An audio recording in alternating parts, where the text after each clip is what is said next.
പ്രിയമുള്ളവരെ, ഈ പരിശുദ്ധ റമദാനിൽ അള്ളാഹുമായിട്ട് നാം ധാരാളം അടുക്കാൻ ശ്രമിച്ചിട്ടുണ്ട്. അള്ളാഹുവിൻ്റെ പ്രീതി മാത്രം കാംക്ഷിച്ചുകൊണ്ട് ധാരാളം പ്രവർത്തനങ്ങൾ നാം ചെയ്തിട്ടുമുണ്ട്. എന്നാൽ ഈ പ്രവർത്തനങ്ങൾക്കൊന്നും യാതൊരുവിധ വിലയുമില്ലാത്ത വ്യഥാവിലാകുന്ന ഒരു അവസ്ഥയെക്കുറിച്ച് നാം വളരെയധികം ഗൗരവത്തിൽ ആലോചിക്കേണ്ടതുണ്ട്. അള്ളാഹുമായിട്ടുള്ള ബന്ധം കൃത്യമായി പൂർത്തീകരിക്കുന്നതോടൊപ്പം തന്നെ അതേ ഗൗരവത്തിൽ അള്ളാഹുവിൻ്റെ പടപ്പുകളുമായിട്ടുള്ള നമ്മുടെ സഹജീവികളുമായിട്ടുള്ള ബന്ധം പൂർത്തീകരിക്കുന്നതിലും നാം കണിശത പുലർത്തേണ്ടതുണ്ട്. ഇതാണ് നമ്മെ സ്വർഗാവകാശിയാക്കുന്നത് എന്ന് അള്ളാഹുവിൻ്റെ പ്രവാചകൻ സല്ലല്ലാഹു അലൈഹി വസല്ലമ പഠിപ്പിക്കുന്നു. ഒരിക്കൽ അള്ളാഹുവിൻ്റെ പ്രവാചകൻ സല്ലല്ലാഹു അലൈഹി വസല്ലമ തൻ്റെ സ്വഹാബത്തെ കിറാമുമായി പള്ളിയിലിരിക്കുമ്പോൾ പെട്ടെന്ന് അള്ളാഹുവിൻ്റെ പ്രവാചകൻ സല്ലല്ലാഹു അലൈഹി വസല്ലം പറഞ്ഞു, ഇപ്പോൾ ഒരു സ്വർഗാവകാശിയായ വ്യക്തി കടന്നു വരും. ആകാംക്ഷയോടെ കാത്തിരിക്കുന്ന സ്വഹാബത്തെ കിറാമിൻ്റെ അടുക്കിലേക്ക് ഒരു സാധാരണ അൻസാരി സഹാബി കടന്നു വന്നു. പ്രത്യക്ഷത്തിൽ യാതൊരുവിധ പ്രത്യേകതയും ഇല്ലാത്ത ഒരു അൻസാരി സ്വഹാബി. തുടർച്ചയായ 3 ദിവസവും അള്ളാഹുവിൻ്റെ പ്രവാചകൻ ഇതേ കാര്യം ആവർത്തിച്ചു. ആ വഴിയിൽ കൂടി ഈ അൻസാരി സ്വഹാബി തന്നെ 3 ദിവസവും കടന്നു വന്നു. ഇത് എന്താണ് എന്ന് മനസ്സിലാക്കാൻ അബ്ദുല്ലാഹിബ്നു ആമിർ റളിയല്ലാഹു അൻഹു അദ്ദേഹത്തിന്റെ കൂടെ താമസിക്കുവാൻ വേണ്ടി തീരുമാനിച്ചു.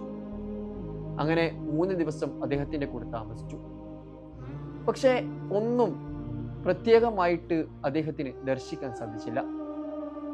അവസാനം അബ്ദുല്ലാഹിബ്നു ആമിർ അവിടെ നിന്ന് പോകാൻ നിൽക്കുമ്പോൾ ഈ അൻസാരി സ്വഹാബിയോട് പറഞ്ഞു, അള്ളാഹുവിൻ്റെ പ്രവാചകൻ സല്ലല്ലാഹു അലൈഹി വസല്ലമ താങ്കളെ സ്വർഗാവകാശിയായി വിശേഷിപ്പിച്ചിട്ടുണ്ട്.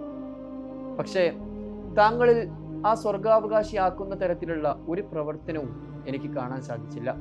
താങ്കൾ എനിക്കതൊന്ന് പറഞ്ഞു തരുമോ? അള്ളാഹുവിൻ്റെ പ്രവാചകൻ സല്ലല്ലാഹു അലൈഹി വസല്ലമ സ്വർഗാവകാശിയായി വിശേഷിപ്പിച്ചു എന്ന് അറിഞ്ഞതിൽ വളരെയധികം സന്തോഷിച്ച ആ അൻസാരി സ്വഹാബി പക്ഷേ എന്താണ് അതിനുള്ള കാരണമെന്ന് മനസ്സിലാക്കാൻ സാധിച്ചില്ല. അങ്ങനെ അദ്ദേഹം പറഞ്ഞു, താങ്കൾ എന്താണോ കണ്ടത് അതാണ് യാഥാർത്ഥ്യം, അതിൽ കൂടുതലൊന്നും ഞാൻ ചെയ്യുന്നില്ല. നിരാശയോടുകൂടി മടങ്ങിപ്പോകുന്ന അബ്ദുല്ലാഹിബ്നു ആമിറിനെ തിരിച്ചു വിളിച്ചുകൊണ്ട് അദ്ദേഹം പറഞ്ഞു, ഒരു കാര്യം മാത്രം ഞാൻ ചെയ്യലുണ്ട്.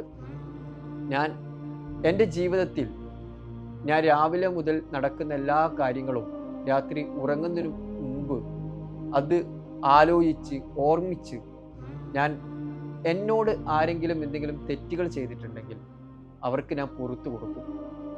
ആരോടെങ്കിലും ഞാൻ എന്തെങ്കിലും തെറ്റുകൾ ചെയ്തിട്ടുണ്ടെങ്കിൽ അവരോട് മാപ്പ് ചോദിക്കുമെന്ന് ദൃഢപ്രതിജ്ഞ ചെയ്തുകൊണ്ടാണ് ഞാൻ ഉറങ്ങാൻ കിടക്കാറ്.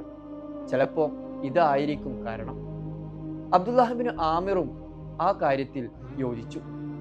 പ്രിയമുള്ളവരെ, അള്ളാഹുവിൻ്റെ പ്രവാചകൻ സല്ലല്ലാഹു അലൈഹി വസല്ലം പഠിപ്പിക്കുന്നു, അള്ളാഹുമായിട്ടുള്ള ബന്ധം കൃത്യമായി പൂർത്തീകരിക്കുന്നതോടൊപ്പം തന്നെ അതേ ഗൗരവത്തിൽ പടപ്പുകളുമായിട്ടുള്ള ബന്ധം പൂർത്തീകരിക്കുന്നതിൽ നാം വിജയിച്ചാൽ നമ്മൾ സ്വർഗാവകാശിയാകും.